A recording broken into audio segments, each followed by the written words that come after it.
देखिए राजीव जी, हमारे यहाँ हम लोग एक कहावत कहते हैं कि उनके होठों की मुस्कुराहट दूसरे के दिल के दर्द का कारण। तो अमित शाह का जो बयान है, जो भाषण उन्होंने किया कल विधायक दल की बैठक में, तो वो उनका दर्द ही बोल रहा था कि योगी मुख्यमंत्री के रूप में शपथ ले रहे हैं और वो कई बार राज्यसभा सदस्य रहे, विधायक रहे और अभी गृह मंत्री तक ही पहुंचे हैं। आगे वाली लाइन पे योगी खतरा महसूस कर रहे हैं। शाह की जो है योगी ही राह रोक रहे हैं। तो ये सब कुछ प्लान वे में ड्रामा रचित किया गया था। आप एक सबसे बड़ी बात देखें कि जो मंत्रियों को आमंत्रण दिया गया वो मुख्यमंत्री के आवास पे बैठ करके सुनील बंसल विधायकों को सूचित कर रहे थे। अमूमन ये होता था कि जिस दिन शपथ होती थी 8 साढ़े 8 बजे तक लोगों को मालूम हो जाता था विधायकों को किसको शपथ लेनी है। लेकिन इस बार ऐसा नहीं हुआ कि तमाम चीजें खबरें तैरेंगी और उसका जो है बुरा एक असर पड़ेगा। लेकिन जो भी मंत्रिमंडल बना, योगी का मुख्यमंत्री भी बनना तय था, मंत्रिमंडल बनेगा ही बनेगा सरकार बनने पे, इसमें कोई दो राय नहीं है, संवैधानिक प्रक्रिया है।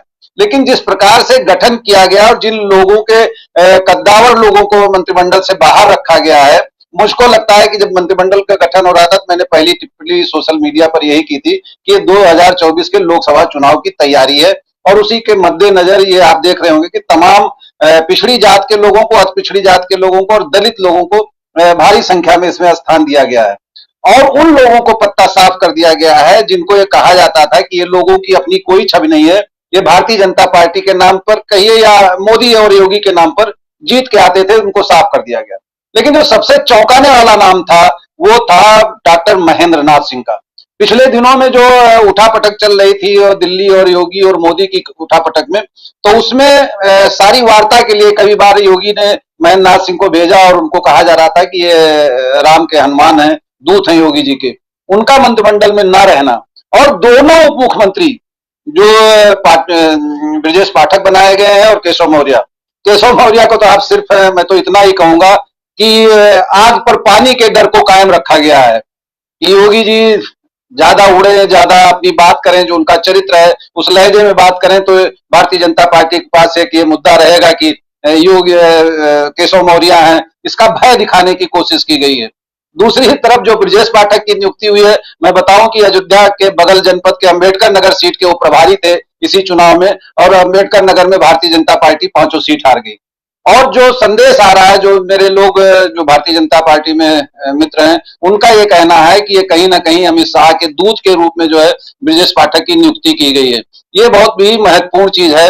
इन दोनों जो उप मुख्यमंत्री हैं, योगी जी नहीं चाहते थे, अब चूंकि अंदर खाने की है बातें हैं तो लोग सार्वजनिक रूप से तो नहीं स्वीकार करेंगे, लेकिन जो सूत्रों से जानकारी मिली है तो उसमें योगी जी चाहते थे कि ये दोनों लोग ना हो, लेकिन इन दोनों लोगों को बैठाया गया है। तो निश्चित तौर से ये 2000 लोकसभा के चुनाव की तैयारी भी है और योगी को कहीं ना कहीं से नियंत्रित करने की एक कोशिश की गई है। और बड़ा ही मैं तो इसको भी बड़ा ही वो मानूंगा कि पिछले 6 साल में जो एक लंबी छलांग लगाई है ब्रजेश पाठक ने, विधायक से होकर के सांसद और फिर उसके बाद उप मुख्यमंत्री तक का जो सफर तय किया है, तो दल बदलुओं के लिए खुशखबरी भी है कि भाई देखिए कि दल बदल कर आइए, जो है निष्ठा और पार्टी की जो बात की जाती है वो उसका कोई माने नहीं है। आप एक लायबिल हो, जो सत्ता जो चलाने वाले लोग हैं, चाहे वो मोदी या शाह, इनके आप लायबिल हो तो आप एक बड़ी ऊंची कुर्सी तक पहुंच सकते हैं। तो ये पूरा एक सिनारियो है। लेकिन बड़ी बड़ी चिंता की बात यह भी है कि जो लखनऊ के बाद आप पूर्वांचल का हिस्सा देखें तो बहुत ही कम हिस्से में जो है यहाँ पर प्रतिनिधित्व दिया गया है मंत्रिमंडल के स्थान में। पूरा का पूरा फोकस जो है मध्य उत्तर प्रदेश और पश्चिम के लोगों को उसमें समाहित किया गया है, बुंदेलखंड के लोगों को। जैसे देवी पाटन मंडल में भारी जीत हुई भारतीय जनता पार्टी की, गोंडा की सभी सीटें जीत गई, बहराइच की जीत गई, बल्लामपुर की जीत गई, वहां से किसी को नहीं रखा गया जो है। अयोध्या जनपद से किसी को नहीं रखा गया। अंबेडकर नगर में तो खैर वो साफ ही थे तो वहां कोई बातें नहीं है।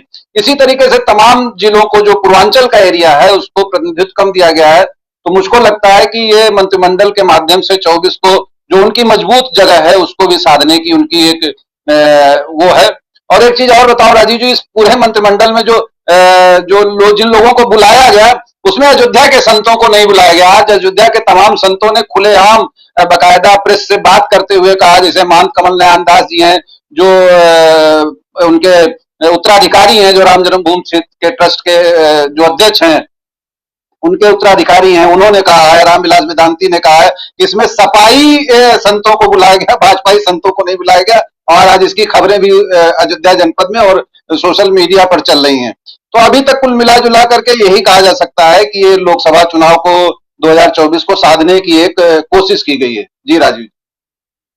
सपाई संतों को बुलाया गया भाजपा